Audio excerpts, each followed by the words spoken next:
우리 주보에 있는 것처럼 마태복음 8장의 말씀을 보도록 하겠습니다.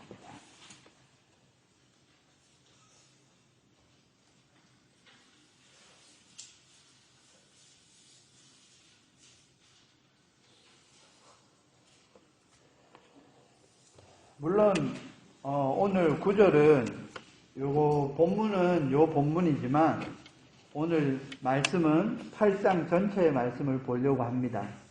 여러분 함께 마태복음 8장 9절에서 13절 한번 보도록 하겠습니다.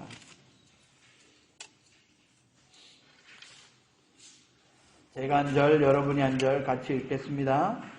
예수께서 가버나움에 들어가시니 한 백부장이 나와 간구하여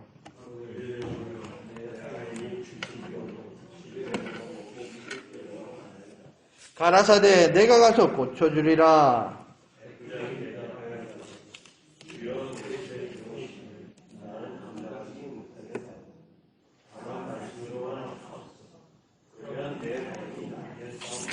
나도 남의 수하에 있는 사람이요 내 아래도 군사가 있으니 이더러 가라 하면 가고 저더러 오라 하면 오고 내 종도로 이것을 하라 하면 하나이다.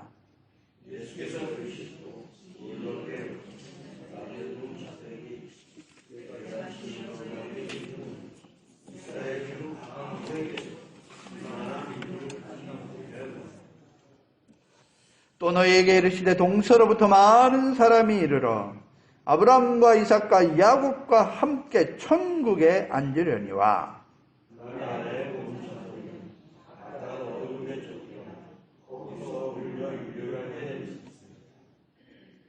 다 같이 읽겠습니다. 예수께서 백부장에게 이르시되 가라 내 믿은 대로 될지어다 하시니 그 시로 하인이 나으니라. 아멘. 여러분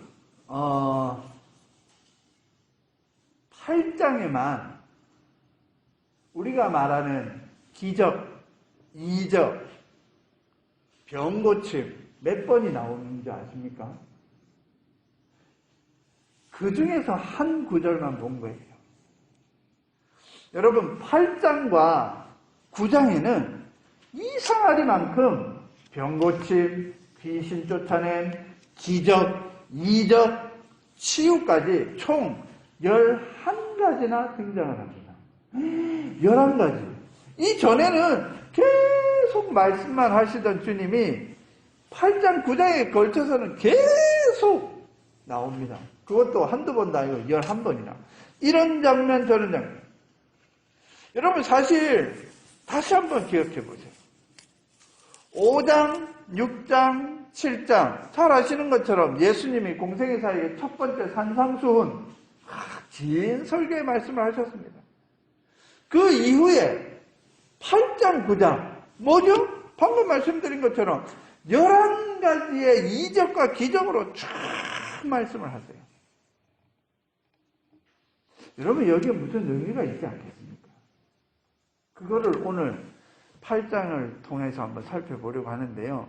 여러분 일단은 4장을 한번 살펴볼까요? 여러분 4장 23절을 한번 보세요. 자, 5장의 말씀 딱 하기 전입니다. 4장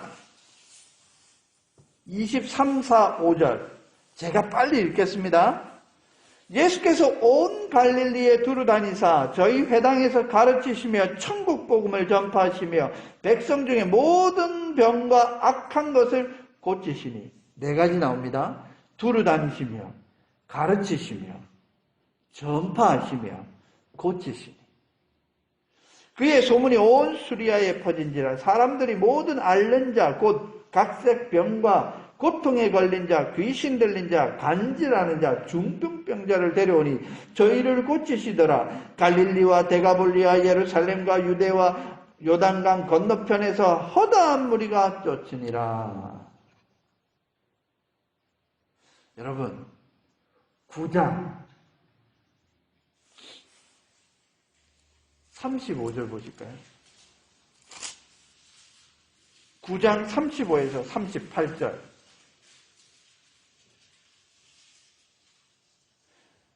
제가 읽겠습니다. 한 절씩 여러분도 한 절 읽어주시고, 예수께서 모든 성과 촌에 두루 다니사 저희 회당에서 가르치시며 천국 복음을 전파하시며 모든 병과 모든 약한 것을 고치시느니라.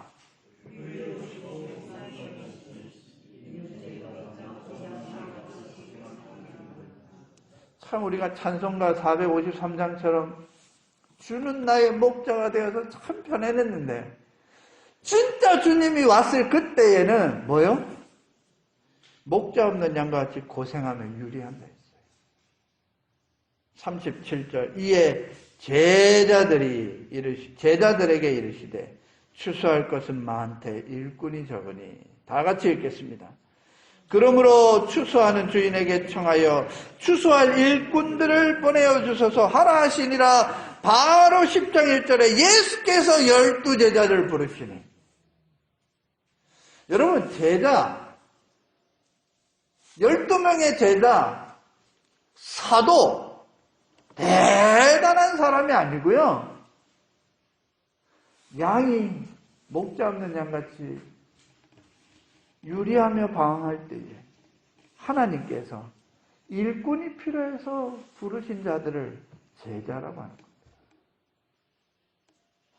목사나 장로나 집사나 권사나 일꾼으로 목자 없는 양과 같이 유리하는 자들을 찾아 그들을 살피고 가르치고 기도하는 것. 여러분, 이것이 마태복음 전반부의 중심 주제입니다. 어디서 거들먹거리고 어디서 내가 목사인데 내가 장로인데 이렇게 하고 내가 권사인데 집사인데 이렇게 하시는 것이 아니라, 여러분, 바로 5장 산상수훈 직전에 예수님이 뭘 하셨는지, 그 산상수훈 끝나고 그 다음에 8장 9장에 11가지의 이적과 기적을 쫙 행하신 다음에 맨 마지막에 4장하고 9장에 똑같은 말씀 탁 하면서 무엇이 포인트냐? 마태복음 앞부분을, 전반부를 예수님의 사역에 두루 다니시고 고치시고 전파하시고 치유하시고 뭐 이런 모든 것들의 포인트는 어디 있느냐? 제자를 부르시기 위한.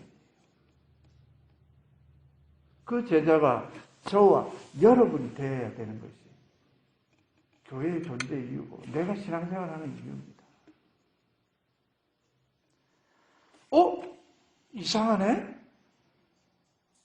교회 가면 병 나올 줄 알았는데, 교회 가면 귀신이 떠날 줄 알았는데, 교회 가면 장사가 잘 될 줄 알았는데, 교회 가면 내 자식이 잘 될 줄 알았는데 라는 접근 방식으로 신앙생활 하시는 분, 뭔가 잘못됐다고 생각합니다. 기독교는 그게 아닙니다 라는 것을 마태복음부터 신약을 읽기 처음부터 우리에게 가르쳐 주십니다. 여러분, 예수님이 4대 사역이라고 합니다. 그게 바로 아까 4장에 읽었던 말씀과 9장에 있는 이 말씀입니다. 첫 번째 뭐죠? 두루 다니시는 거예요. 왜 다니세요? 장로님 기도하신 것처럼 아브라함과 이삭과 야곱을 통해 약속하신 젖과 꿀이 흐르는 땅, 그 땅을 주님께서 밟으시면서 하나님께서 이 땅을 주셨지. 두 번째, 가르치셨어요. 뭘 가르치실까요? 구약에 있는 율법, 모세오경과 그 귀한 말씀인데 하나님의 뜻이 아니라 인간의 뜻으로 해석한 잘못된 말씀을 확실하게 하나님 뜻이 무엇인지 가르쳐 주시고, 세 번째, 무엇을 전하실까요? 우리 찬양하고 기도했던 것처럼 하늘나라 천국 복음을 가르치는 거예요. 그래서 나중에 10장, 11장, 12장, 13장 가보세요. 다 천국은 하늘나라가 무엇인지 보여주고 가르쳐주고 계십니다.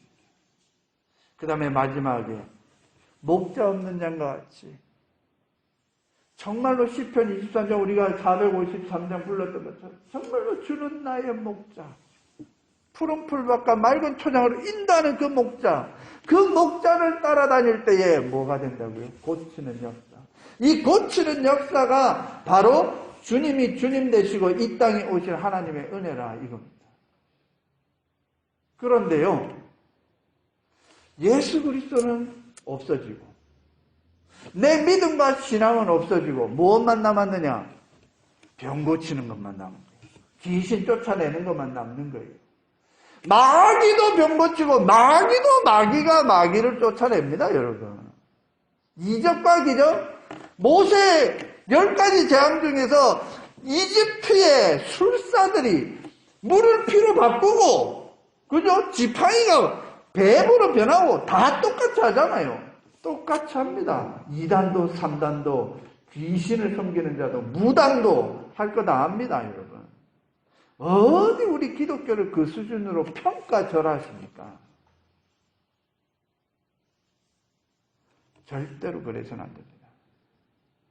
이 말씀의 중심에는요, 포인트가 어디 있나 보세요. 예수 그리스도를 중심으로 하늘에 하나님이 보이고 그 하나님이 사랑하시는 사람들이 보이는 거예요. 이 하나님과 사람과 예수가 안 보이고, 문둥병이 나왔네? 귀신이 쫓아냈네? 물 위로 걸어가네? 이야, 지붕을 뜯고 중풍병자를 내려서 친구가 도와줘서 중풍병이 나아지네? 이야, 무덤가 있는 거라사 지방에 귀신 들린, 빨가벗은 귀신 들린 자가 주님 앞에 무릎 꿇네? 여러분, 포인트가 사라지고요. 엉뚱한 이야기만 나타내는 현실적인 성경 읽기는 그만두어야 된다고 선포합니다. 다시 말씀드리면 예수님이 이 세상의 삶을 왜 살았느냐 이거예요. 33년간. 왜 예수님이 이 땅에 오셨느냐? 하늘의 하나님을 향하여는 전적인 순종이요. 이 땅의 죄인들을 위해서는 전적인 헌신입니다. 여러분 따라하세요. 전적인 순종, 전적인 헌신. 하나님의 말씀에 대해서는 전적인 순종을 하고 이 땅의 죄인들에게는 전적으로 헌신하셔서 십자가의 죽으심과 부활을 통해서 역사하신 것. 여러분 이게 말씀의 포인트입니다. 자꾸요 하나님의 진리의 말씀을 나한테 엉뚱하게 적용하면 안 돼요. 어떤 목사가 설교하면서 막 욕을 하더라고요. 강대상에서. 그러면서 뭐라는 줄 아세요? 예수님도 독사의 새끼들아 했으니까 나도 니네들한테 독사의 새끼들아 할 수 있잖아. 이딴 소리를 하는 사람은 99.99%가 거짓 선지자고요. 거짓 목사입니다. 하나님 말씀 그런 식으로 적용할 수도 없고 적용해서도 안 되고 적용하는 즉시 2단, 3단 사입이 되는 겁니다. 어떻게 감히 지가 예수님처럼 그리고 이 말씀이 하나님의 구원의 사역을 위해서 쓰여졌지 이게 지가 강대상에서 욕하라고 쓰여진 말씀은 아니에요. 지 하는 행동을 증거해주는 증거 자료로 쓰는 법전이 아니에요.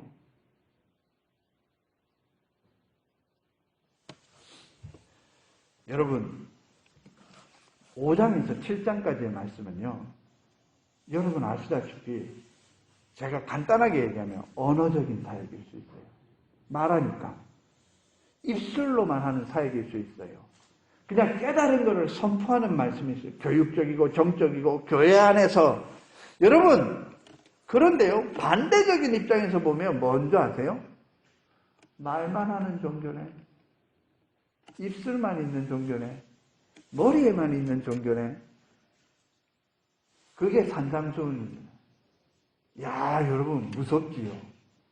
우리에게는 하나님의 진리의 말씀의 선포인데 이걸 부정적으로 보는 거는 이거 말만 하네. 여러분 요즘 교회가 안 그렇습니까? 그래서 8장과 9장에 말만 하신 예수님의 사역이 이적과 기적으로 메시아 되심을 선포하는 거고 내가 선포한 하나님의 말씀이 진리라는 하나님을 영화롭게 하는 것이 이적과 기적입니다. 나를 고쳐주세요! 가 아니고요, 여러분. 결과가 치료와 이적과 기적과 무리를 걸어가고 열병이 고쳐지고 귀신이 쫓아내고 순종하고 돼지떼가 다 죽어도 하나님의 영광을 나타내는 이런 것이 보여야 되는데 겉의 것만 보는 거예요. 여러분 설교했잖아요. 5장에 여러분 참된 복의 의미와 성도가 살아가는 우리 삶의 목표가 잘못된 것이고 하나님의 본질이, 말씀의 본질이 무엇인지 우리가 살펴보았잖아요.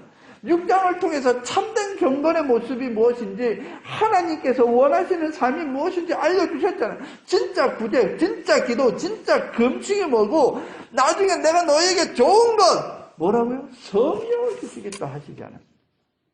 그래서 이 지옥 같은 세상 속에서도 천국처럼 살아갈 수 있는 소망, 예수 그리스도를 믿는 믿음 안에서 이루어진다라고 선포했습니다. 여러분 그러면서 여러분 7장 21절부터의 말씀이 갑자기 수사학적으로 3인칭 바뀐다고 말씀드렸죠. 그러면서 너희 집을 모래 위에가 아닌 반석 위에 집으라 그러면서 주여 주여 부르짖는 자마다 다 아버지의 뜻대로 행하죠. 입으로는 주여 주여 하는데 아버지 뜻대로 안 한다 했잖아요. 그걸 가르쳐 외식이라 했어요. 여러분 외식을 제가 뭐라고 했죠? 히브리어로? 연극하는 자. 플레이어예요. 플레이어. 어떤 플레이를 할까요? 진정 하나님께서 말씀해 주시는 삶의 가치와 세계관은 없어요. 연극의 대본처럼 뭐예요? 세상이 마련해주고 세상이 의미해주고 남의 인생의 대본과 남들이 좋다고 하는 인생의 무대 위에서 하나님이 허락하지 않는 삶을 살아가는 거예요. 그게 외식이라 했어요. 여러분 기억하십시오. 경건의 반대는요, 부정함이나 죄악이 아니에요. 경건의 반대는요, 외식입니다. 여러분 이게 요즘 세상 사람들 말하는 사랑의 반대가 뭐라고요? 미움이 아니고 뭐라고요? 사랑의 반대는 무관심이라고 했죠. 마찬가지입니다. 경건의 반대는 부정함이 아니고요. 술, 담배가 아니고요. 외식입니다. 외식. 그러면 마지막으로 본론으로 들어갔어요. 여러분 우리 주보에 제가 일부러 이 칸을 비워놨어요. 여러분에게 한번 써보시라고 했는데 답은 다 있습니다만은 여러분 보세요. 오늘 말씀의 중심의 축은 11가지나 되는 이 치유의 사역과 고침의 사역, 기적, 이적 가운데에서 가장 중요한 거는 5장, 7장에서 예수님의 사역은 뭐냐? 하나님의 진리를 진리로 온전히 선포하시고 가르치시는 예수님의 사역이었다면 8장, 9장에는요. 그 하나님의 말씀이 선포되는 곳마다 넘쳐나는 하나님의 치유하심과 고치심. 여러분 저 한번 봐주세요. 여러분 치유라는 게 병고침이나 치유나 이적과 기적이 여러분 어디로 가는 회복인 줄 아세요? restoration인 줄 아세요? 에덴 동산으로 가보세요. 거기에는 죽음이 있었어요. 아픔이 있었어요. 추위가 있었어요. 배고픔이 있었어요. 병이 있었어요.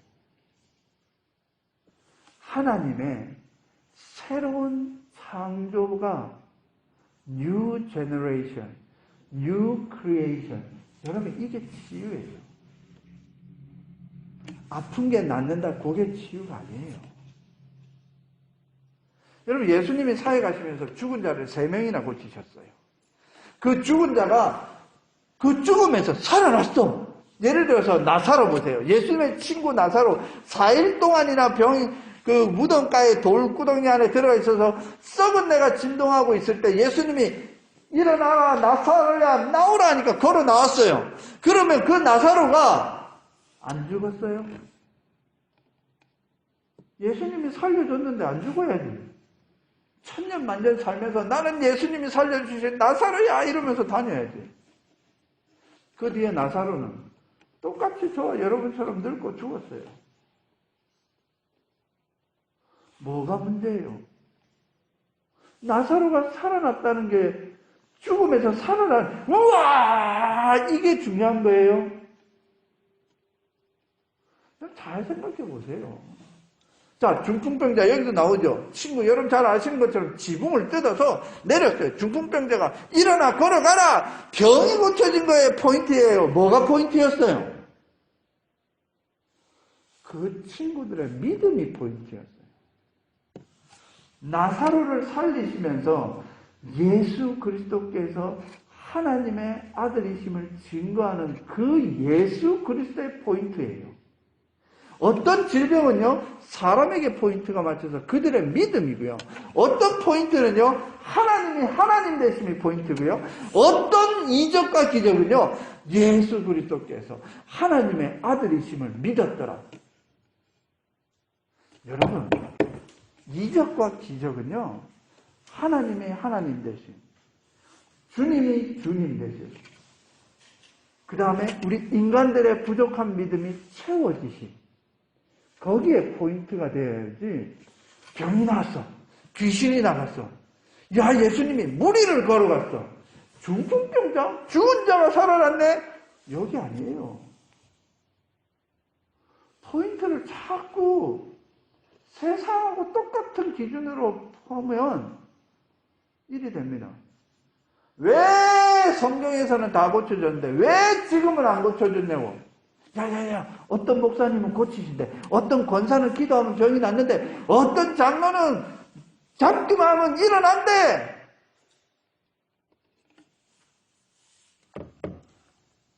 제가요, 그런 얘기를 할 때마다 이런 이야기 합니다. 어떤 얘기 하냐면, 만약에요, 과학이 발달해서 무리로 걸어갈 수 있는 무언가가 생각되면 그 예수님입니까? 과학이. 의학이 발달돼서 모든 질병을 고쳐주는 그런 역사가 일어나는 그 과학 발명품이 의학이 발달하면 그 의학이 메시아입니까? 정말로 우리 예수 믿는 믿음을 어떻게 그렇게 수준 낮은 걸로 보는지.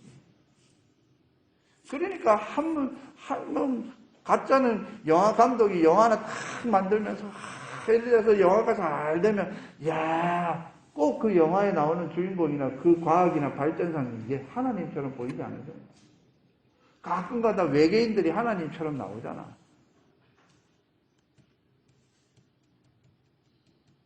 여러분, 여기서도 그랬잖아요. 한때 이빨에서 금이빨이 나온다, 손이 길어진다, 뭐 이래 머리카락이 난다, 막 이래갖고 난리 나서 50명 모이던 교회가 800명까지 모이다가 지금 100명으로 쏙 내려갔어요. 어느 교회인지 말씀 안 하셔도 알 겁니다. 여러분, 우리의 믿음은요, 그런 게 아니에요. 성경에서 기록되어 있는 이적과 기적에 대한 접근 방식은요, 하나님이 하나님 되셨네요. 주님이 주님이 되셨네요. 내가 온전한 믿음으로 바뀌어져 가고 진실된 진리를 깨달았느냐, 여기에 포인트가 있습니다. 다시 집에 가셔서 8장 9장의 이적과 기적들 기사들을 보세요. 문둥병자 고쳐지고, 오늘 읽은 말씀 백부장의 하인의 병이 고쳐지고, 그 뒤에 베드로의 장모의 열병이 고쳐지고, 귀신 든드는 사람, 예수님께서 바다와 바람을 잔잔하게 하시고, 그 다음에 무덤가에 가다라 지방에 귀신 들린 자 있고, 9장에 넘어가면 침상에 누운 문둥병자 내려오고 12년 동안 혈루병 앓던 여인이 나는, 그리고 어떤 한 직원의 여자아이를 살려주시고 두 소경의 눈을 뜨게 하시고, 벙어리 된 귀신 들렸는데 벙어리가 된 자를 말하게 하시고 귀신을 쫓아내시고. 여러분, 여기에서 예수님과 기적은요, 뭐냐면 첫 번째, 인간들을 사랑하시는 하나님의 진심이 담겨져 있는 거예요. 고쳤냐 안 고쳤냐 이게 아니에요. 사실 그때 당시에 이런 사람이 요 11건밖에 없었을 거예요. 더 많았겠죠. 이 11건만 고쳐주시면 그 11건 안에 내가 들어가야지! 이게 신천지잖아요. 14만 4천 명 안에 내가 들어가야지! 어디 14만 4천은. 그렇게 해석하면 참 재밌어요.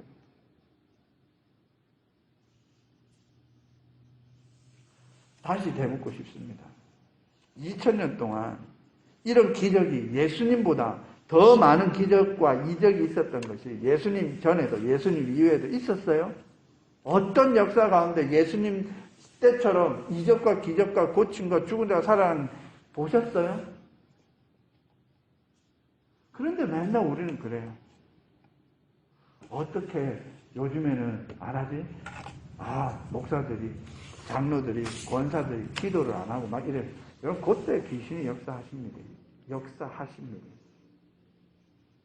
그게 바로 뭐냐? 산삼손의 말씀처럼요. 하나님의 말씀을 마음대로 제단한 거예요. 하나님의 뜻대로, 하나님의 말씀대로 가요. 예수님처럼 물 위로 걸어가는 날이 왔다. 그 물 위로 걸어가는 그 장면을 만들어낸 자가 예수예요? 어떻게 그렇게 생각할 수 있겠습니까? 여러분, 인간을 사랑하시는 하나님의 진심이 담겨져 있고 그 진심은요, 반드시 이 세상 속에서 이루어지기 때문에 그것을 알게 하기 위한 말씀이 오늘 본문에 있는 거예요. 여러분, 이런 기적들을 통해서 12명의 제자들이 예수 그리스도가 하나님이 보내주신 사람이며, 그리고 그 사람이 곧 우리가 기다리던 메시아구나 라는 말씀을 이루어지기 위해서 지금 이 기적과 이적이 있는 거예요. 한 단계 더 나아가서는 예수님이 5장, 6장, 7장에 말만 했는데 말이 아니라 행함과 진실함이 하나님의 말씀 가운데 이루어지는구나. 이게 보여지기 위한 이적과 기적이 8장, 9장에 있는 거예요. 그것을 보고 그것을 들었던 그 많은 사람들 중에 예수님이 이제 12명의 제자를 부르시는 게 10장 1절.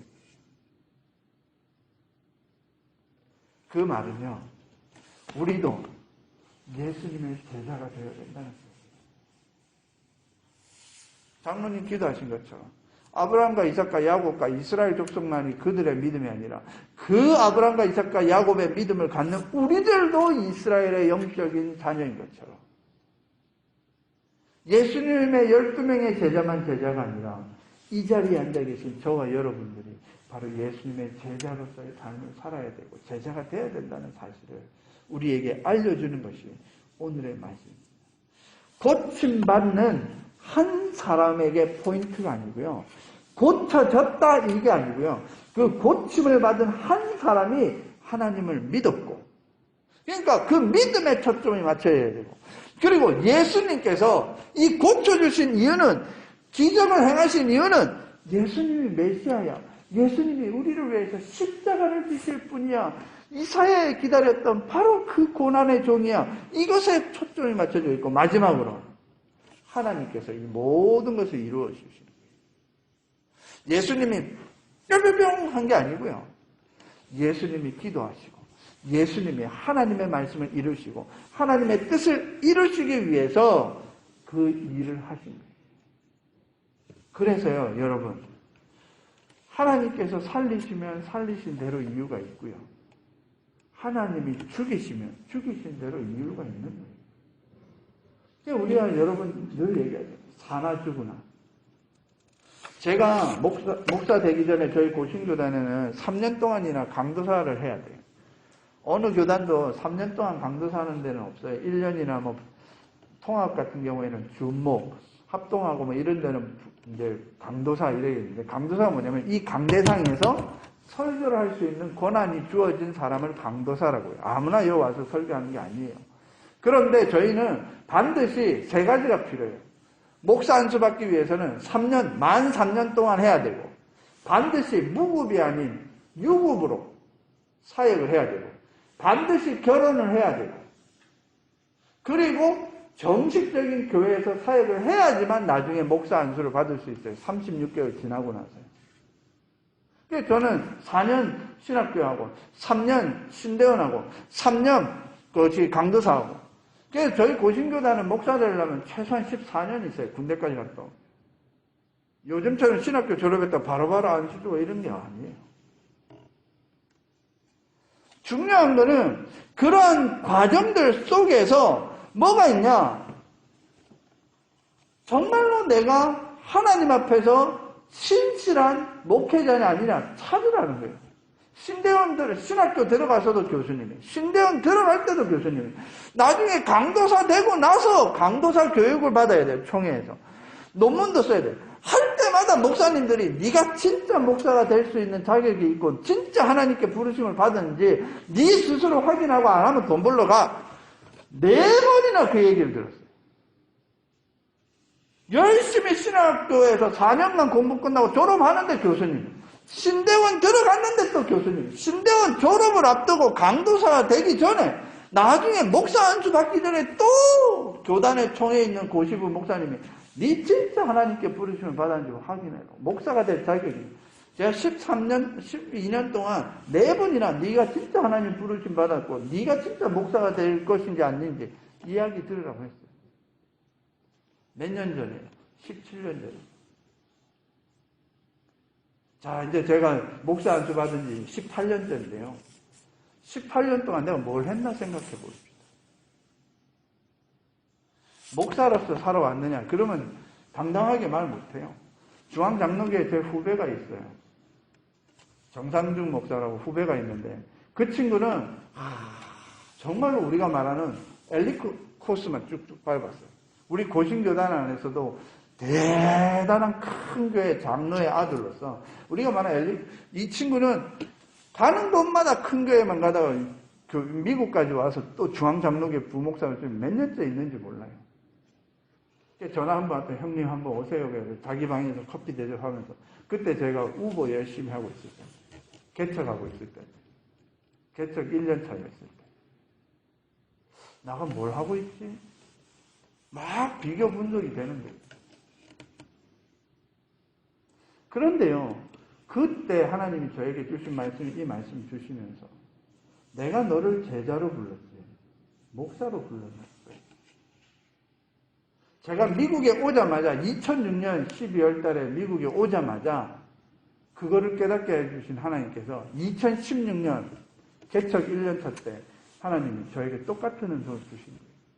내가 너를 목사로 불렀냐 내 제자로 불렀냐.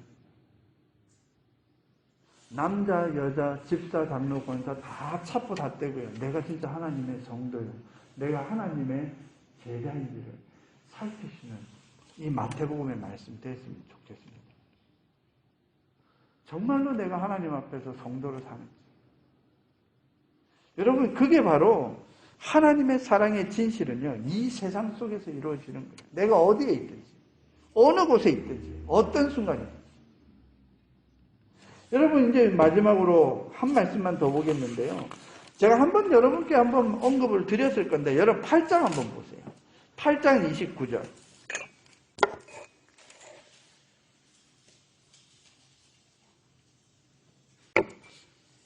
8장에 있는 6번째 이적 중에 귀신을 쫓아내는 이적인데 여러분 잘 아시는 가다라 지방의 무덤가에서 쇠사슬에 있던 것 맨날 이랬던 그자인데 그자와 예수님의 대화입니다. 자 28절 또 예수께서 건너편 가다라 지방에 가시며 귀신 들린 자 둘이 무덤 사이에서 나와 예수를 만나니 저희는 심히 사나워서 아무도 그 길로 지나갈 수 없더라. 여러분 이걸 마가복음하고 누가복음 8장에 보면 이 말씀 똑같은 말씀이 3군데나 기록이 돼 있어요. 다 찾아보세요. 마태, 마가, 누가 다 나와요. 마가복음 5장에 나오고. 그런데 29절 여러분 읽어주십시오. 시작. 귀신 들린 자가 소리 지릅니다. 시작.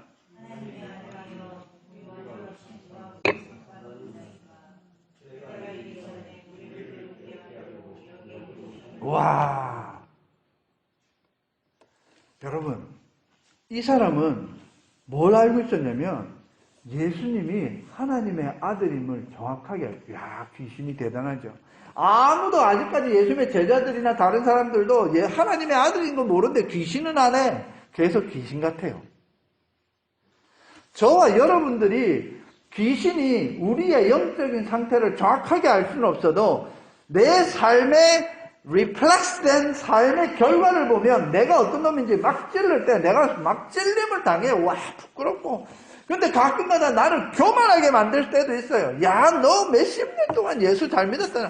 헌금 잘했잖아. 교회 열심히 헌신했잖아. 이러면서 우리를 우쭐하게 만들 수 있어요. 근데 그 뒤에 보세요. 제일 무섭잖아요. 뭐라고 하냐면 하나님의 아들이 우리와 당신과 무슨 상관이 있나이까. 여러분 정말로 이거는요.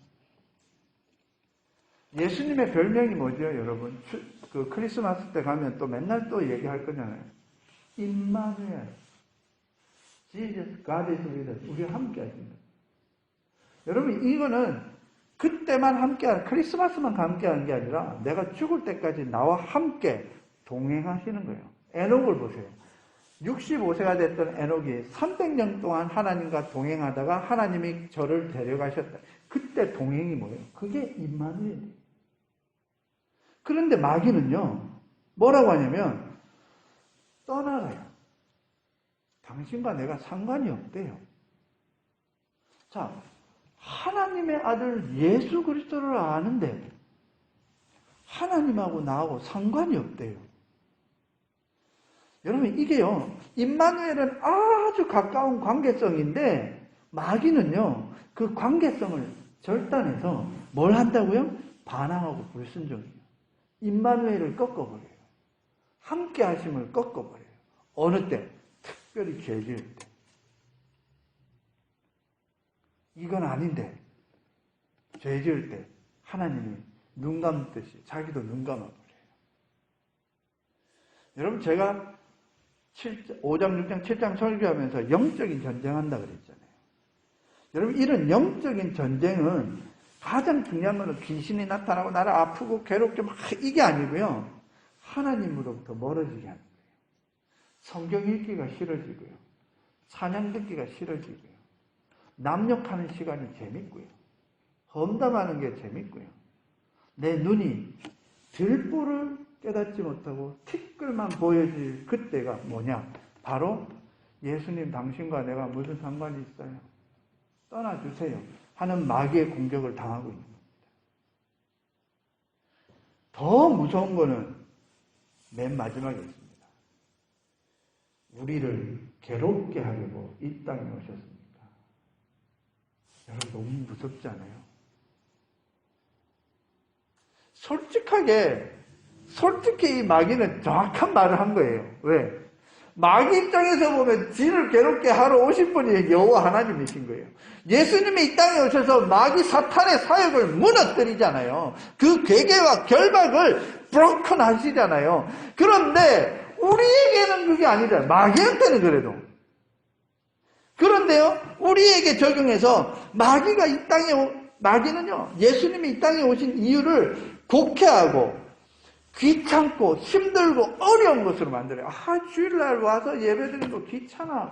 이 시간 너무 아깝지 않아? 준비하는 시간 1시간, 오며 가며 1시간, 예배 1시간 반, 목사 설교가 길어지면 2시간, 밥 먹기 싫은데 억지로 또 웃으면서 밥 먹는 시간 1시간, 4시간, 5시간, 내 하루에 중간에 반 이상을 통째로 날리는 교회 생활이 귀찮고 재미없고 싫어 라는 순간을 누가 주냐?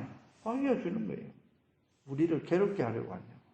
내가 힘들고 어렵게 벌었던 이 금액을 헌금하라고? 미쳤나? 내가 세금 떼는 것만 해도 귀찮은데 왜 여기에서 11조 감사문 뭐 다 떼게? 귀찮게 하는 거예요. 힘들게 만드는 거예요. 뭐를요? 예수 믿는 거예요. 여러분 이게 정말로 귀신을 쫓아낸 게 중요한 게 아니고요. 이런 하나님과 예수님이 이 땅에 오신 진실을 파헤치고자 하는 말씀이라는 거 다시 한번 상기시켜 주실 겁니다. 병 고치는 거 포인트 아니에요. 귀신 쫓아내는 거 포인트 아니에요. 물 위로 걸어간 거 포인트 아니에요. 하나님과 인간 그 사이에 예수 그리스도입니다. 여러분 제가 주보 요약의 맨 마지막에 이랬죠. 21세기를 살아가는 주님의 성도요 제자들인 우리들이 예수님은 어떻게 주인되게 하시는지 바로 그게 주권이에요. 인간의 주권이 아니고 주님의 주권. 그래서 그 주권을 인정하고 내가 성도로 제자롭게 살아가는 것. 그게 discipleship. 제자의 삶입니다. 그래서 내가 제자의 삶이 될 때 주님은 온 세상의 주인 되신다 그랬어요. 여러분, 지지난주 제가 설교 맨 마지막에 뭐라 했는지 기억하십니까? 주보 보세요.